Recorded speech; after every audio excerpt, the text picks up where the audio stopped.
Ako nga pala si Rona, isang domestic helper na nagtatrabaho ngayon dito sa Hong Kong. Ngayong araw na to ay panibagong day off, panibagong araw ng adventure. At ang lugar na pupuntahan namin ngayong araw na to ay ang lugar ng Maday Stream, isa sa isang sikat na destinasyon para sa mga stream trekking at paghahanap ng talon sa Hong Kong. Matatagpuan po ito sa pagitan ng Mao Shan Country Park at Tai Shu Hang. Kilala ito sa malilinaw na tubig, mga natural na paliguan, swimming holes, at mga makinis na batong granite. Maday, ang ma po ay nagmula sa Mao Shan at ang Dai na ang ibig sabihin sa Chinese ay malaki. Kaya literal itong nangangahulugang malaking sapa ng Mao Shan.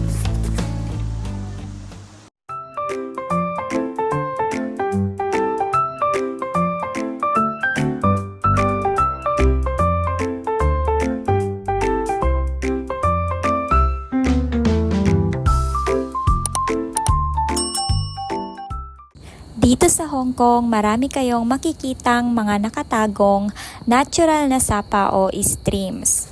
At ang Maday Stream ang isa sa pinakakilala dito sa Hong Kong. Tara, samahan niyo po akong magala ngayong araw na to. Hi, good morning. Natatawa ako sa sarili ko kasi yung legs ko hindi ko siya mailakad ng maayos. Tapos maulan na. Hindi ako mag-hike ngayong araw na to kasi kagabi hindi ako nakapag-prepare kung saan ako pupunta para ngayong araw na to. So nag-decide na lang ako na maki-join muna sa ibang group para lang hindi masayang yung isang buong maghapon ko na day off. Uuwi kasi yung mga amo ko pero kung hindi sila uuwi, magstay sana ako sa bahay. Kaso wala, uuwi sila amo kaya kailangan ko lumabas. Ngayon para akong baliw habang naglalakad kasi nga nag-exercise ako ng legs ko kagabi. Hindi ko ina-expect na iindahin ko siya ngayon. Pero anyways, imimit ko muna si Kuya George kasi kailangan ko i-pick up yung t-shirt ko sa kanila. So good luck, sana nandun pa si Kuya George kasi 6:30 ang usapan. 6:10 na. Ang sakit sa legs. So, see you later. Every Sunday, maaga akong lumalabas para nga maaga ko ding mapuntahan yung lugar na gusto kong puntahan sa araw ng aking day off. Pero dahil nga nag-usap kami ni Kuya George na magkita sa Admiralty para nga kunin yung ibibigay nilang t-shirt sa akin, maaga akong nag-asikaso para maabutan ko yung oras na ibinigay sa akin ni Kuya George. Maaga nga kaming nakapag-usap na magkita sa Admiralty bago siya pumasok sa kanyang trabaho dahil nga hindi niya day off ngayong araw na to. Nung mga oras na to, medyo kinakabahan na ako kasi pakiramdam ko na late na ako doon sa usapan ng Kuya, gawa nga na masakit talaga yung legs ko dahil nag-exercise ako nung gabi bago ako mag-day off nitong araw na to. Dahil nga magmumula ako sa West Kowloon, kailangan kong bumiyahe papunta sa Central at mula sa Central, magpapalit ako ng train papunta naman sa Admiralty. Makalipas naman ang 5 minutes na dumating ako sa Admiralty, dumating naman si Kuya George at inabot sa akin ng mabilisan itong t-shirt. At mula na nga dito sa Admiralty, pupunta sa Wu Kai Sha kung saan bababa ako sa Tai Shu Hang Station. At dahil nga po makikijoin ako sa ibang grupo, dito ko na po sila aantayin pagbaba ko sa Tai Shu Hang Station.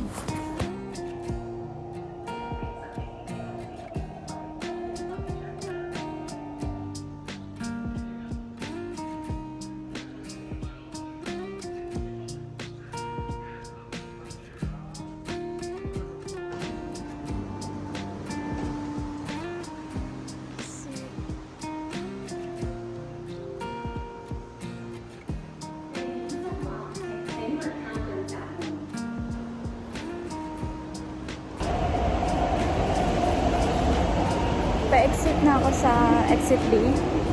Andito ako sa Tai Shu Hang. Tai Shu.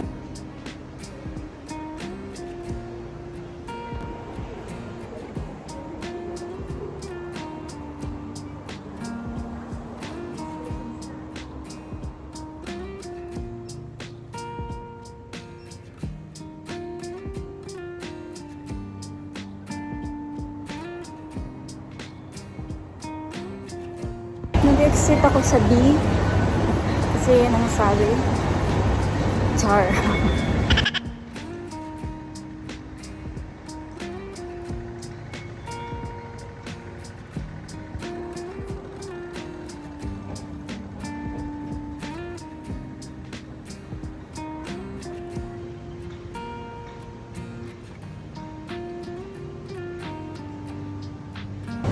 Ngayong araw na ito makikjoin ako sa ibang group.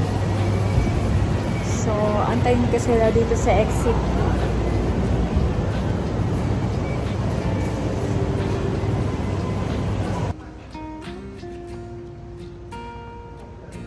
Suot ko na yung t-shirt. Excited.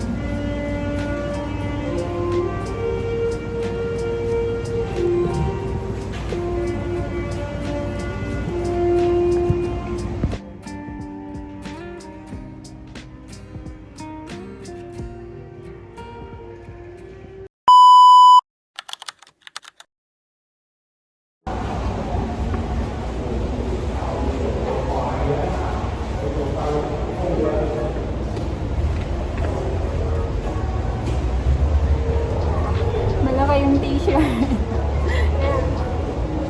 Tinupi ko siya sa likod.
Sige lang, Bella.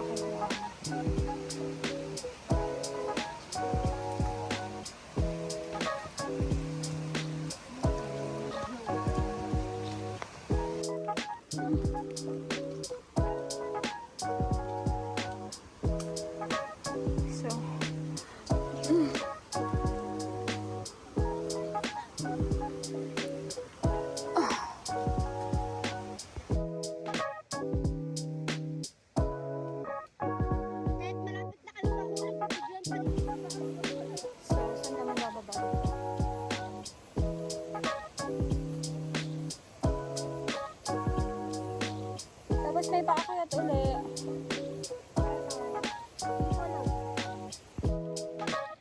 May ribbon naman eh, di ba? Ay, okay na! Nabasa yung cellphone ko.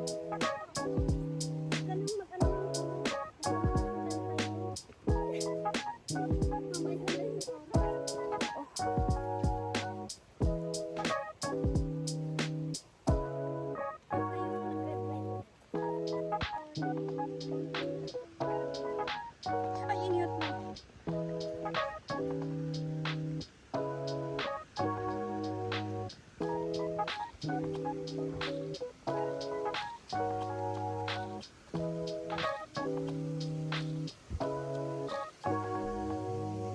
May ribbon. So, aray. Susa.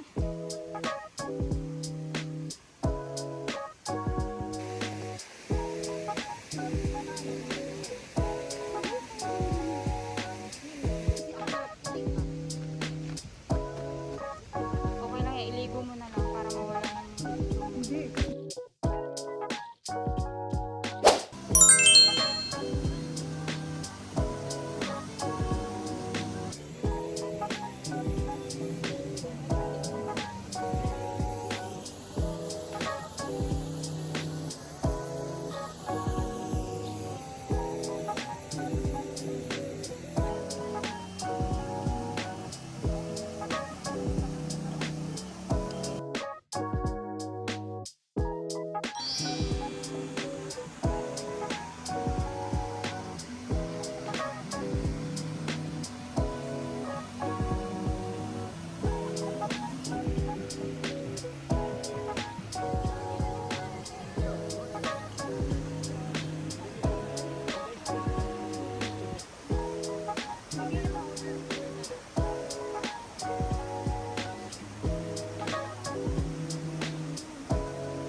Hindi, okay lang din. Ah, sige. Sige, pause lang ate. Wait lang.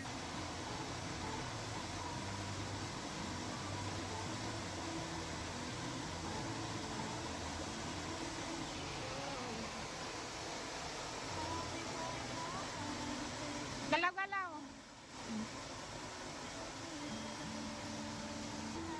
Okay.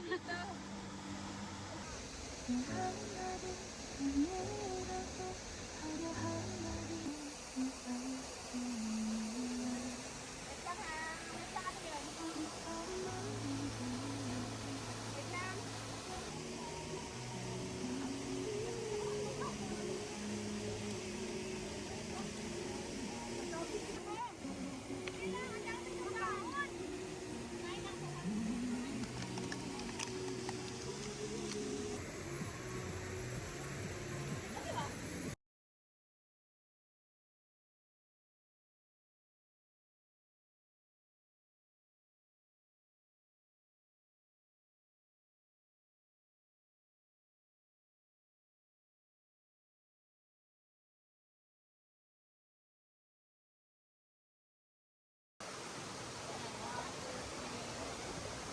Dito pa lang maganda.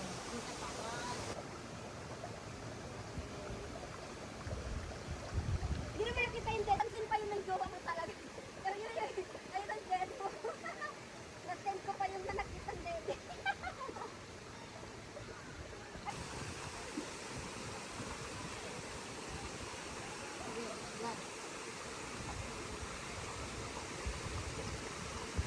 Yung natural lang, kunwari hindi nyo alam. Ako naman, tapos na.